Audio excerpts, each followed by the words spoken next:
Ah ben voilà. Ah ben jour 14, bilan des 2 semaines. On y est. Et je vous retrouve pour ce jour 14, bilan des 2 semaines de mon début de, de mon essai. Je sais pas. J'essaye de manger équilibré. Voilà, c'est déjà pas mal. Ça fait 14 jours. Et pour l'instant, le bilan est. On va résumer un petit peu tout ça. Donc il y a 14 jours de ça, je crois que c'était peut-être dans la période où j'ai eu 31 ans, peut-être un déclic, on verra bien, on ne sait pas. Psychologiquement, on demandera à un professeur ou un psychologue. Dans tous les cas, j'ai eu envie d'arrêter de souffrir, tout simplement. Et j'ai envie aussi de donner vie à cette chaîne YouTube qui se veut montrer les côtés bons, mais aussi les côtés galères de la perte de poids chez une personne qui pèse plus de 150 kilos. Et moi, j'étais à 157 et je suis à 156. Donc vous comprenez bien que du coup, j'ai perdu 1 kilo en 15 jours, ce qui n'est pas terrible. Mais ce n'était pas le but de perdre forcément beaucoup de poids, c'était surtout le but de commencer à réintroduire des légumes dans mon alimentation, de diminuer les crises, parce que je fais des petites crises de boulimie la nuit notamment. Alors la boulimie, c'est pas forcément se faire que vomir, c'est aussi manger sans s'arrêter et ne pas se faire vomir et donc grossir. Donc ces 15 premiers jours étaient surtout là pour recommencer à manger équilibré. J'ai recommencé à faire de la marche, mes crises ont diminué. Moi-même, j'ai commencé à dégonfler au niveau du corps. Je poste pas des photos parce que c'est pas flagrant pour vous. Peut-être un peu plus tard. Euh, mais j'ai remarqué que voilà, j'ai dégonflé. J'ai commencé à dégonfler au niveau du corps. J'ai commencé à refaire de la marche, à manger de plus de légumes. Ça a diminué beaucoup mes crises. Des fruits aussi, parce que je ne mangeais aucun fruit. Alors après, il y a eu des hauts, il y a eu des bas, il y a eu des journées sans aucun fruit et légumes. Il y a eu des journées où c'était vraiment pas terrible, mais dans tous les cas, même quand il y a eu crise, parce qu'il y a eu d'autres crises, il faut pas se leurrer, ça va pas disparaître comme ça du jour au lendemain. Euh, Surtout quand on dort pas. Je n'apporte pas des excuses, mais on a un petit bébé de 1 an qui nous fait passer ça fait 1 an qu'on ne dort pas, clairement, hein. Là, bon, il est dans sa période des dents, donc du coup, bon, ben, ça fait des petites crises chez moi. Je sais que c'est vecteur de stress chez moi, donc j'essaye de gérer au mieux. Et là, ça a très très bien quelque chose que j'ai fait qui est radical de toute façon. Et ben j'ai fait les courses et je n'ai acheté aucun produit industriel.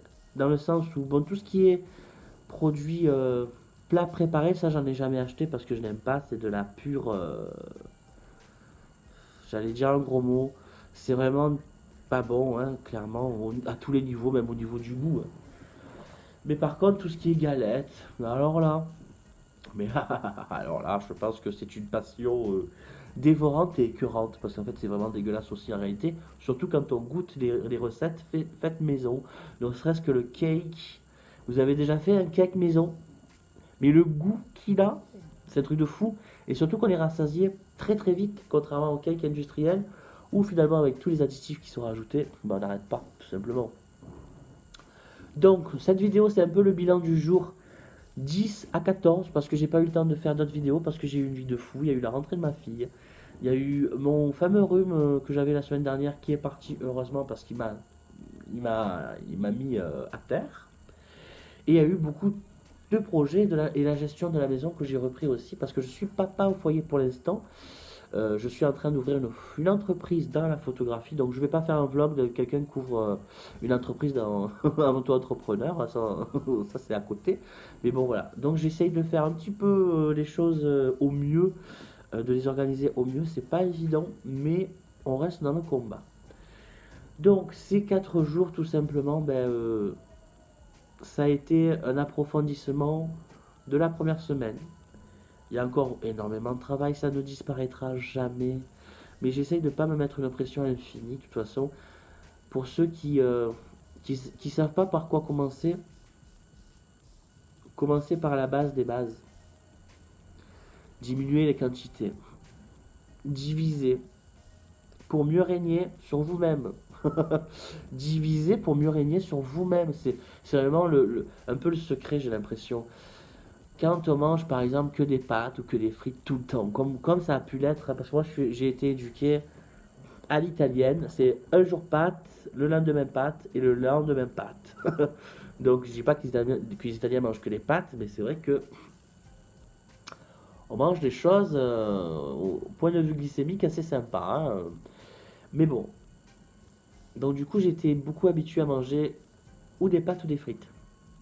Et croyez-moi, hein, j'avais des très bons parents, mais sauf que ils, vou- ils voulaient nous faire plaisir. Et c'est le piège. Je pense que c'est bien de faire plaisir à ses enfants, mais la facilité, c'est le début du problème. Vraiment. La facilité, c'est le début de l'échec. Parce qu'on se dit, bon, c'est facile, ça va lui plaire, il va manger. Mais en fait, ça va nous remplir de produits qui sont déjà assez toxiques pour le corps. Les pâtes et les frites, c'est toxique. Les pâtes, c'est farineux, surtout celles qui ne sont pas complètes, on le sait tous. Il faut en manger en toute petite quantité à chaque repas, ou sinon, si on peut s'en passer, c'est pas non plus gravissime pour le corps. Le plus important, c'est la protéine, le légume, le fruit. Évidemment, il faut quand même des féculents, hein, pour faire marcher le muscle au mieux, surtout quand il y a de la dépense physique. Mais bon, dans tous les cas, j'ai été éduqué comme ça, un petit peu pas de frites, donc du coup, je ne réinstaure pas ça avec mes propres enfants, évidemment, c'est très important, et avec moi-même. J'arrive souvent, j'ai remarqué, à manger équilibré à midi. Par contre, le soir, c'est plus compliqué. Donc c'est quelque chose encore à travailler. Euh, je m'étais dit que cette semaine, je vais me donner des petits, à partir de cette semaine, je vais me donner des petits défis de marche, de ressortir. Alors maintenant, ma fille vient de rentrer à l'école, donc du coup, bon, de ressortir par exemple le mercredi matin et le samedi matin, comme je faisais avant de déménager dans ce nouvel appartement qui, euh, qui est un petit peu compliqué dû à l'accès au quatrième étage sans ascenseur. Je peux pas sortir comme je veux, surtout que j'ai un enfant en bas âge, donc la poussette, le cosy, le sac et mon sac, donc c'est très vite infernal, clairement.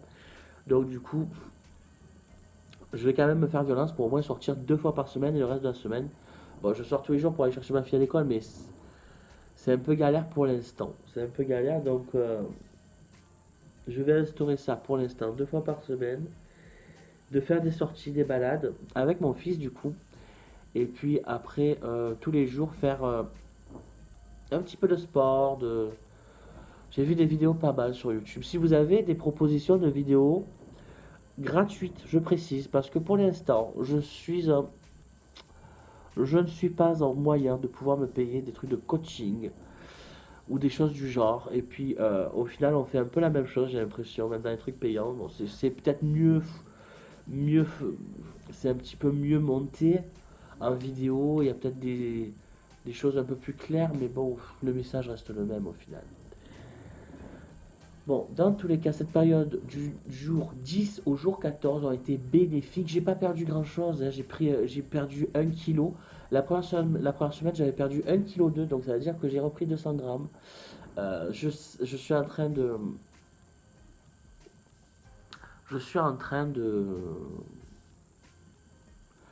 comprendre que ça va être beaucoup plus difficile que ce que je croyais. Ça va être beaucoup plus difficile. Donc, il ne faut pas se décourager. Et surtout, continuer. Je vous souhaite à tous une très belle journée. Et surtout, n'oubliez pas de vivre, vivez maintenant et pas demain. Ciao